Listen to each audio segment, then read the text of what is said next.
इस वीडियो में एक क्वेश्चन देखेंगे जो एसएससी जेईई 2020 में आया हुआ है। देखो बहुत ही सिंपल क्वेश्चन है, इससे सिंपल कुछ भी नहीं हो सकता।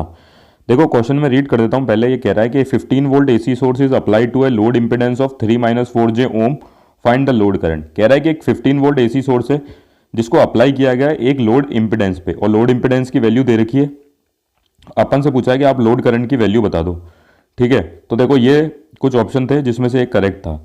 तो देखो सबसे पहले मैं क्वेश्चन लिख लेता हूँ। क्वेश्चन में जो गिवन इन्फॉर्मेशन है वो लिख लेता हूँ। वोल्टेज दे रखा है 15 वोल्ट और लोड इंपेडेंस जो दे रखा है वो दे रखा है 3-j4 ओम। ठीक है, तो देखो सबसे पहले ये जे के बारे में बता दूं। देखो आपने मैथ्स में आयोटा के बारे में पढ़ा होगा, ठीक है, जिसको अपन इमेजनरी नंबर बोलते हैं। वो क्या होता है? √(-1). ये मैथ्स में होता है। वैसे ही इसी इमेजनरी नंबर को अपन अपनी इलेक्ट्रिकल इंजीनियरिंग में किससे, जे से डिनोट करते हैं, आई की बजाय, और वो भी कितना होता है? √(-1). ठीक है, ये देखो एम मैथ्स के लिए लिख रखा है मैंने, और ये जे इलेक्ट्रिकल इंजीनियरिंग के लिए लिख रखा है। मेरे हिसाब से आप समझ गए होंगे। ठीक है, तो लोड करंट की वैल्यू निकाल ली। अब अपन को पता है V = IR होता है, तो I load current equals to कितना हो जाएगा? V impedance. बहुत सिंपल है, यहाँ पे रेजिस्टेंस नहीं है, जो रेजिस्टेंस की वैल्यू रेजिस्टेंस नहीं है वहाँ पे अपने पास क्या है? इम्पीडेंस है। ठीक है, तो अपना इम्पीडेंस अपन को गिवन है, कोई दिक्कत नहीं है। वोल्टेज की लिख दिया 15 और इम्पीडेंस की वैल्यू मैंने लिख दी 4-j4। ठीक है, अब देखो इसको सॉल्व कैसे करते हैं। देखो क्या होता है कि ये जो नंबर है ना, इसके कॉम्प्लेक्स कंजुगेट से मल्टीप्लाई और डिवाइड किया जाता है इस पूरे नंबर को। ठीक है, फिर से बोल देता हूं, इसको सॉल्व कैसे करना है। देखो इसके कॉम्प्लेक्स कंजुगेट से क्या करना है अपन को? इस पूरे नंबर को मल्टीप्लाई भी करना है और डिवाइड भी करना है। क्यों करना है? क्योंकि देखो सेम नंबर से अपन किसी नंबर को अगर मल्टीप्लाई और डिवाइड करते हैं ना, तो कोई फर्क नहीं पड़ता आंसर पे। क्यों? क्योंकि ये दोनों कट के वापस से 1 बनेंगे, और ये पूरी टर्म जब 1 से मल्टीप्लाई करेगी तो अपन को वापस से यही टर्म मिलती है। ठीक है, इसलिए किसी भी टर्म को सेम नंबर से मल्टीप्लाई और डिवाइड करने पे कोई फर्क नहीं पड़ता। अब दूसरा, मैं इस नंबर को कॉम्प्लेक्स कंजुगेट क्यों बोल रहा हूं? देखो कॉम्प्लेक्स नंबर तो ये है ही है। कॉम्प्लेक्स कंजुगेट क्या होता है कि एक ऐसा नंबर जो एक इमेजिनरी नंबर से मिलता जुलता हो। फर्क कितना सा होता है?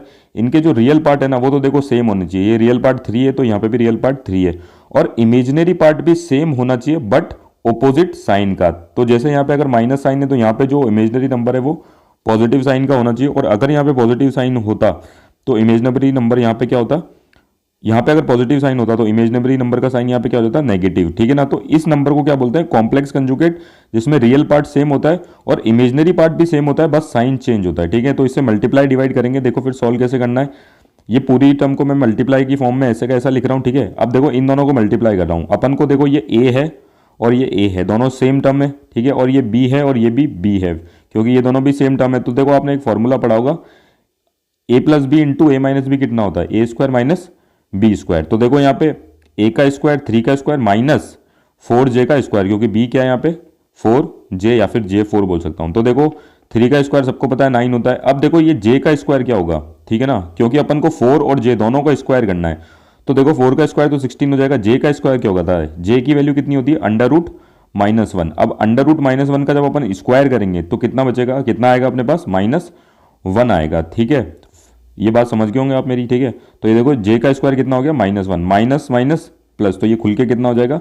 प्लस का 16, तो 9 + 16 25 होता है। तो आप देख लो 15/25 को जब सॉल्व करेंगे तो 3/5 आएगा। अब 3 और इस पूरी टर्म को इस अंदर वाली टर्म से मल्टीप्लाई कर दो, तो देखो 3 × 3 = 9/5 ऐसा कैसा, 3 × 4 = 12/5 ऐसा कैसा। अब देखो 5 को 9 से, सॉरी हाँ, 5 का डिवाइड दो 9 में, तो देखो कितना आएगा? 1.1, 1.8 कैसे आएगा? 5 1 जा 5। ठीक है ना, बचे कितने? 4, तो पॉइंट लगा, एक 0 उतरेगा, 5 8 जा 40, और यहाँ पे भी दे लो 5 2 जा 10, 2 लगा, 2 बचा, उसमें जब पॉइंट लगा के 0 उतरेगा तो 5 4 जा 20। तो देखो ये अपने पास लोड करंट का आंसर आ गया, और आप देख सकते हो कि ये आंसर अपना ऑप्शन में है, तो ये इसका करेक्ट आंसर है। Thank you.